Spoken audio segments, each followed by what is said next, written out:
This is a remarkable lithograph by the artist Wayne Kimball, and it's amusing and obviously very paradoxical.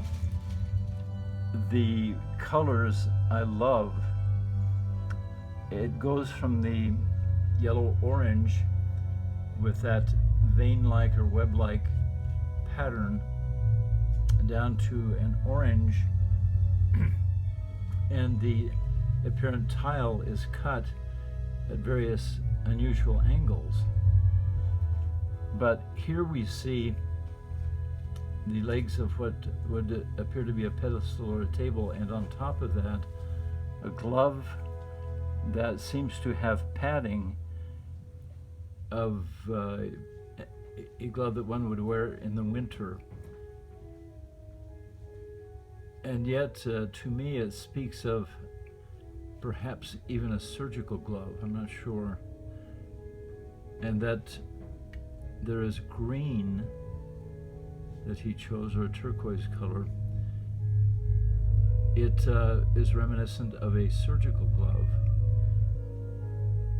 And the title of this is A Device for Remembering 5 Things. When I saw this, I immediately reflected back on my experience at BYU with Truman Madsen when he taught philosophy. And I recall that he wrote a book called How to Stop Forgetting and Start Remembering. And he goes through a variety of different devices to assist us in learning and remembering things.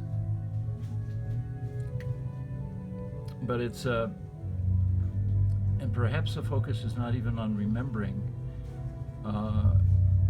The 5 might have significance.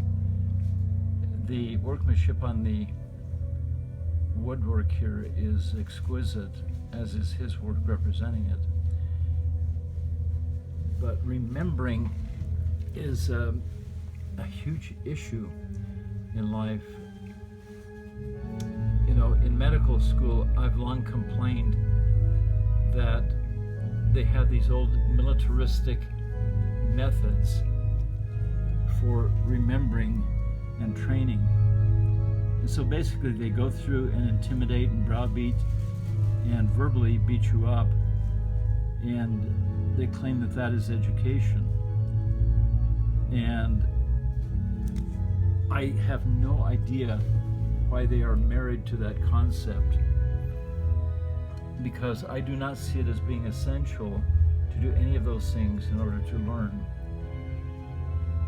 They might come back and say, well, you have to learn to operate under pressure or do things under pressure.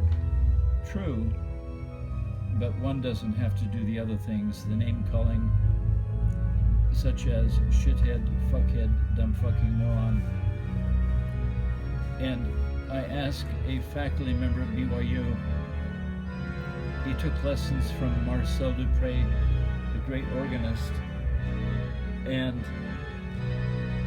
you can hear his music in the background.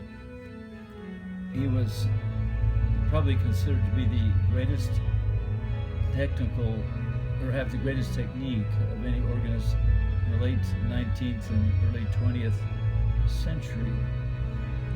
And this BYU organist took lessons from him and Flor Peters from Belgium, and both are phenomenal organists, or were. And I assumed that Marcel Dupré, given his reputation and what I perceived as a stern look and the magnificence of his ability to perform, because much of the music that he wrote could not be performed by anyone but Marcel Dupré. It was only later that other organists came along who dedicated themselves to learning to play his music. I asked this professor at BYU if Dupré was a screamer and a yeller and militaristic, and he said, oh no. When I first started to take lessons from Dupré, he told me, as did Flor Peters, that if I cannot create an environment in which you feel perfectly relaxed, I will never, ever be able to know what you are fully capable of.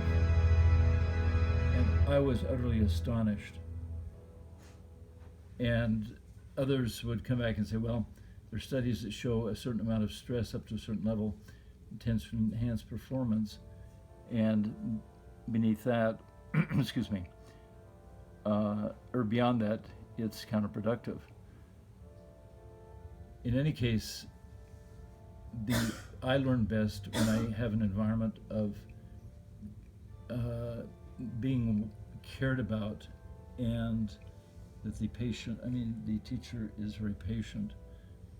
In fact, Dorothy Lessing, who is a Nobel laureate in literature, she gave a series of 6 lectures in the Canadian broadcasting system, and she published this in a book entitled The Prisons We Choose to Live Inside. And she pointed out that students learn best if they know, number one, that the teacher sincerely cares about them and invests time in each student, which demonstrates a sincere concern about each student.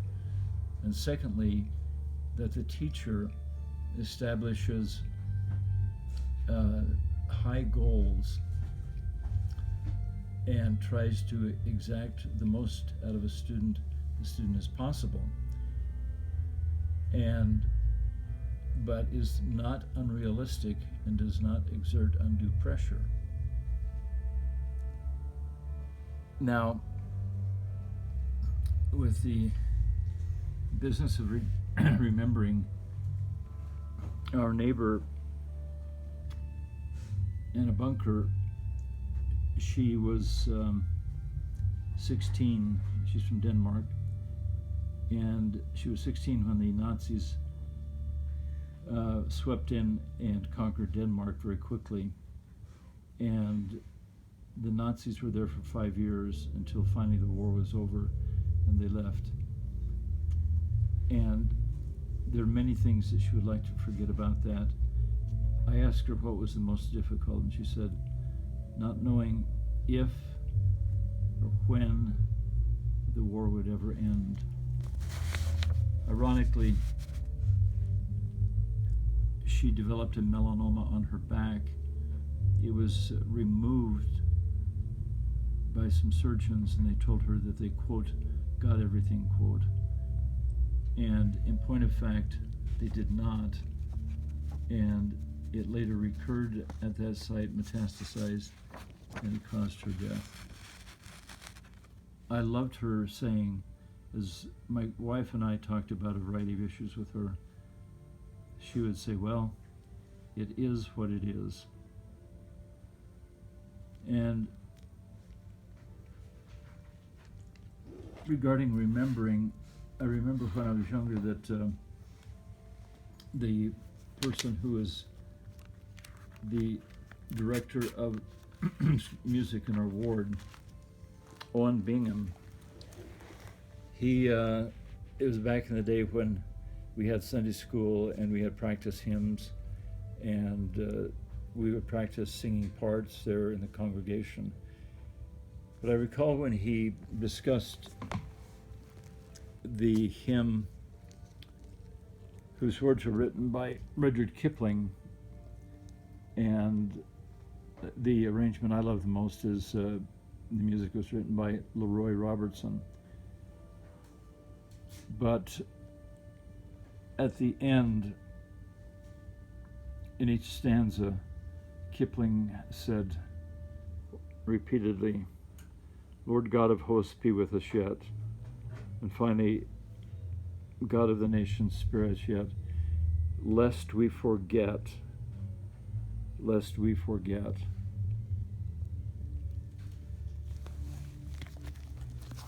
I have seen a number of patients who have been on both sides. They've wanted to remember things, they've wanted to forget things. I recall a veteran who fought in the Pacific as a Marine, and he told of one of his company who two guys went out souvenir hunting and didn't come back.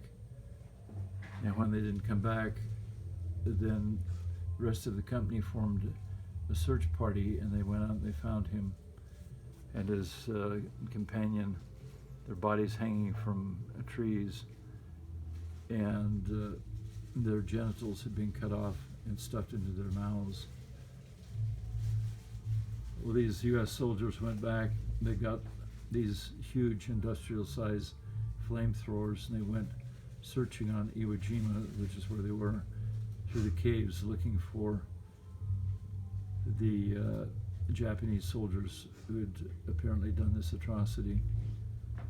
And when they found the apparent culprits in a cave, and they yelled to them to come out, and they wouldn't, they turned on the flamethrower, and he said that you could hear the screams for quite a distance. Finally, when the screams stopped, they turned off the flamethrower. It is something that he would rather forget, but finds it impossible. There are others who have been able to, if not forget, at least come to terms with the memories. The president of the Finnish mission, President, what was his name, that had a farm down by Vineyard? President Warner. President Warner fought in World War II as a Marine, and This is too depressing for Christmas. anyway, he came back, was called to be to go on a mission to Finland, and after what he'd seen perhaps done in the Pacific, he told them that he had to have some months to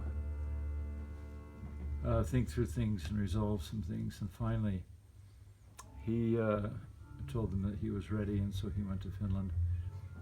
He said he was faced with no language training per se, and they did give a tiny bit of assistance, but he said every day he was facing what he called rat-a-tat-tat machine gunese, and he and his companion struggled with the Finnish language, again trying to remember all of the case endings in Finnish. It's notorious for having about a gazillion. So remembering and forgetting is symbolized to me in this remarkable lithograph.